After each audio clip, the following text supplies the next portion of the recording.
dad. My dad was an auto worker. My mom was a school teacher in a public school. They weren't like, follow your dreams, which is, by the way, terrible advice, but they weren't even thinking you should love what you do. That's a foreign language to people that grew up in Detroit, Michigan in the 80s.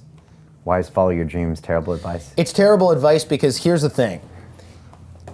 If you're hearing that advice from, let's say, I don't think Mark Cuban said this, but let's attribute this to him for pretend right now. Let's say you hear from him. How many people have a microphone, have 300,000 people listening or watching what we're doing right now, and are saying this? Okay, great. Is that why they are in the place where they are? Probably not, but it sounds really good during their commencement speech or whatever they got hired to do, right?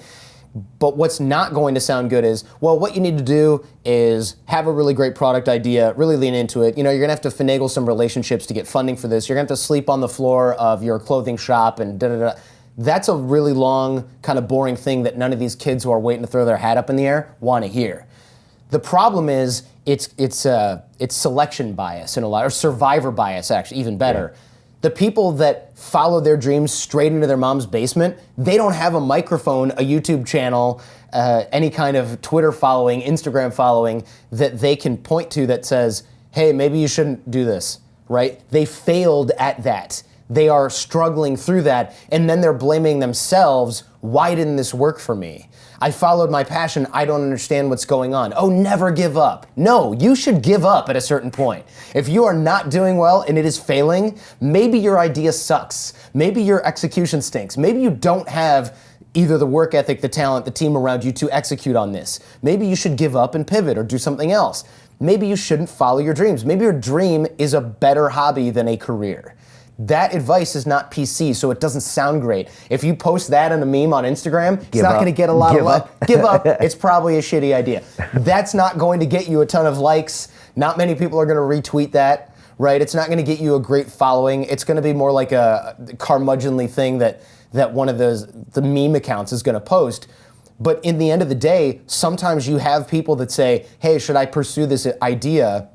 I have no education, no experience. I don't have the team around me to do it, but it's my dream. My answer often is, no, you shouldn't do that. Maybe you should be someone's assistant for 5 years so that you can find out how high performers actually live, work, and play. Maybe you should go get coffee for somebody and sit in on meetings and take notes for 3 years. Maybe that's a better play than trying to launch your own clothing line because it's your dream, right? But that's not sexy. And what sells right now on the internet is crap that makes people feel good short term because that's what people want short term. They want that dopamine hit. If you tell people that you were a heroin addict and that you hated your career, they're like, oh man, that sucks. That would never happen to me. And then they go on Instagram and they go, oh, I love this meme. I'm gonna heart that, I'm gonna bookmark it, and then when I feel down, I'm gonna scroll through my bookmarks of memes that I like. It's the same thing. Their habit is cheaper. It may not kill them, but it will kill the chances of them being successful in the long run because they're just looking at short-term crap that makes them feel good. Oh man, I'm not making any money. But look, this person, they're making millions of dollars selling this stuff online and everyone likes their crap on Instagram. I want to be them. That aspirational stuff is garbage. It is a trap. So if you are listening to this, watching this right now, and you're following somebody online that makes you feel good short term, and then you start to think about why you can't do what they're doing, start to examine whether or not you've just fallen into a trap.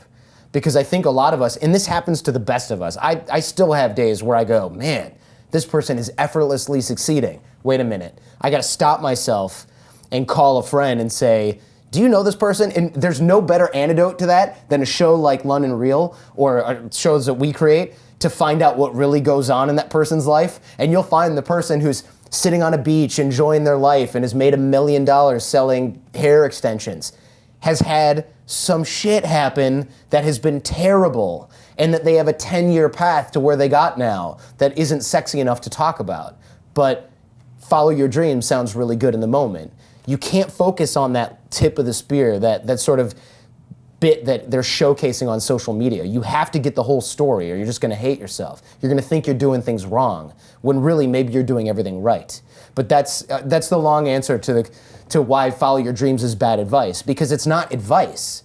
It's actually not actionable at all. Follow it how, right? Maybe you need to back up and get the skills first. Don't just go for it. Go for it is a bad strategy. What if that was a battle plan? Just go for it, man. You'll be fine. I don't think so.